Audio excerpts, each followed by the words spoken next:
پھر دن ہوا،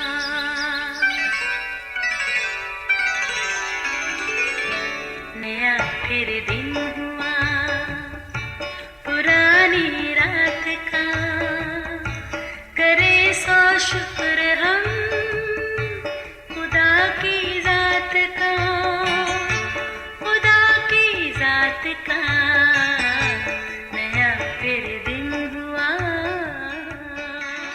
آج کی آیت، تم کسی ایسی آزمائش میں نہیں پڑے جو انسان کی برداشت سے باہر ہو، اور خدا سچا ہے، وہ تم کو تمہاری طاقت سے زیادہ آزمائش میں نہ پڑنے دے گا، بلکہ آزمائش سے نکلنے کی راہ بھی پیدا کرے گا تاکہ تم برداشت کر سکو۔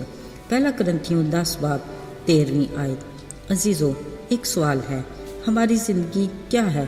اس کے لیے بہت سے استعارے پیش کیے جاتے ہیں، مثلا بخارات کی مانند کھلتے پھول کی طرح، چند روزہ لہلہاتی ہری گھاس، جیسے کوئی ایک دوڑ، خدا کی امانت، گویا ایک امتحان۔ بلا شبہ ہماری ساری زندگی ایک امتحان یا آزمائش ہے، یعنی ہم مسلسل آزمائے جاتے ہیں اور امتحان میں پڑے رہتے ہیں۔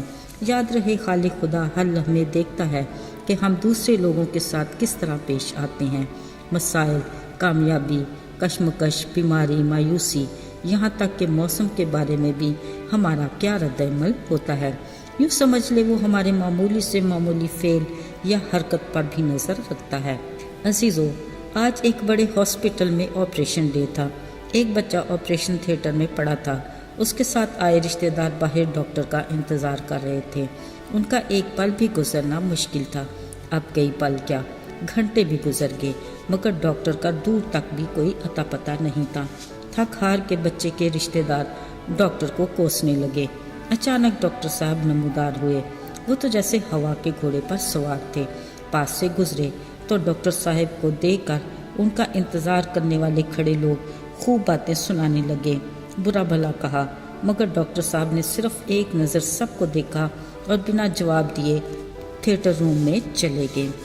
کافی دیر کے بعد ڈاکٹر صاحب تھیٹر سے نکلے، اتنی ہی تیزی کے ساتھ بچے کے رشتہ داروں کے پاس سے گزرے اور انہیں بچے کے بارے میں تسلی دیتے ہوئے بتایا کہ آپ کا بیٹا بالکل ٹھیک ہے۔ وہ بولے، ہاں باقی تفصیل نرس صاحبہ سے پوچھ لیجئے گا۔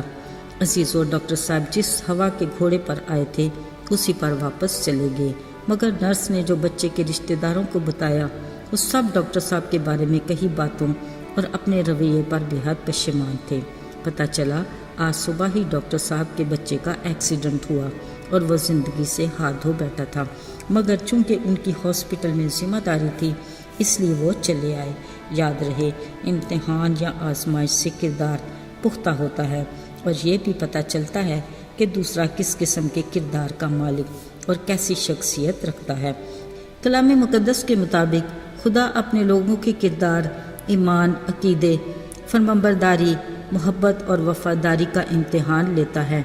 آزمائش، امتحان اور بھٹی میں تایا جانا یعنی پاک صاف کرنا، ایسے الفاظ کا ذکر بائبل مقدس میں بہت دفعہ آیا ہے۔ یاد ہوگا، خدا نے ابراہیم سے کہا کہ اپنے بیٹے اسحاق کو میری خاطر قربان کر دے۔ یوں اسے آزمایا۔ یعقوب کے صبر کا بھی امتحان تھا جب اس نے راحل کے لیے 7 برس اور محنت کرنا پڑی۔ یہ دونوں اپنے امتحان میں کامیاب ہوئے، مگر آدم اور حوا باغ عدن میں اپنے امتحان میں ناکام ہوئے۔ ایسے ہی داؤد کو خدا نے بار بار آزمایا، وہ بھی کئی موقعوں پر ناکام رہا اور کئی میں کامیاب۔ مگر بائبل مقدس میں اور بہت سے کردار ہیں جو امتحان میں اچھے سے کامیاب ہو کر خدا کی نظر میں مقبول ٹھہرے۔ مثلا یوسف نے صبر کیا، روت اپنے کڑے امتحان میں کامیاب ہوئی، آستر نے بھی ہمت اور دلیری کے ساتھ مشکل حالات کا مقابلہ کیا، اور دانیل بھی خدا کے ساتھ وفادار رہا۔ عزیزو، اگرچہ ہم نہیں جانتے کہ ہمارے امتحان کس طرح کے ہوں گے، ممکن ہے کوئی اہم تبدیلی، وعدوں کے پورا ہونے میں تاخیر، کئی مسائل، بے جواب دعاؤں، بے وجہ تنقید، ناگہان حادثات اور المناک حادثات سے آزمائے جائیں۔ مگر کچھ بھی ہو، ہمیں یاد رکھنا چاہیے کہ زندگی میں کوئی بھی بات غیر اہم نہیں۔ یقینی طور پر معمولی واقعہ بھی ہمارے کردار کی نشوونما اور ترقی کے لیے اہمیت رکھتا ہے۔ خدا کی طرف سے دیا ہر دن ایک اہم دن ہوتا ہے اور ہر لمحہ ترقی کا موقع فراہم کرتا ہے۔ امتحان کڑا ہو یا کوئی چھوٹی آزمائش، یہ ہمارے کردار کی ترقی، محبت کے عملی اظہار میں خوشنما تبدیلی اور خدا پر توکل کرنے کا وسیلہ بنتی ہے۔ خدا چاہتا ہے کہ ہم اپنے ہر امتحان میں کامیاب ہوں۔ وہ ان کو اپنے فضل سے بڑا یا مشکل نہیں ہونے دیتا۔ عزیزو، بطور مسیحی ہمیں اپنے ہر امتحان میں کامیاب ہونا ہے اور ہر آزمائش میں خدا کے فضل سے پورا اترنے کی کوشش کرنی ہے۔ یاد رہے، خدا نے ہمیں ابدیت میں انعام دینے کا فیصلہ بھی کر رکھا ہے۔ خدا نے فرمایا، مبارک وہ شخص ہے جو آزمائش کی برداشت کرتا ہے، کیونکہ جب مقبول ٹھہرا تو زندگی کا وہ تاج حاصل کرے گا جس کا خداوند نے اپنے محبت رکھنے والوں کے لیے وعدہ کیا ہے۔ آئیے دعا کریں۔ اے رحیم اور مہربان باپ، تو کس قدر شفیق خداوند ہے، قہر کرنے میں دھیما اور شفقت میں غنی، باوجود ہماری نالائکیوں کے تو پھر بھی ہم سے پیار کرتا ہے۔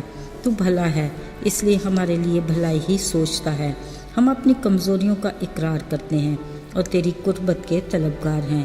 ہمیں سدا اپنے فضل کے سائے میں محفوظ رکھنا۔ یسوع کے مبارک اور بابرکت نام میں آمین۔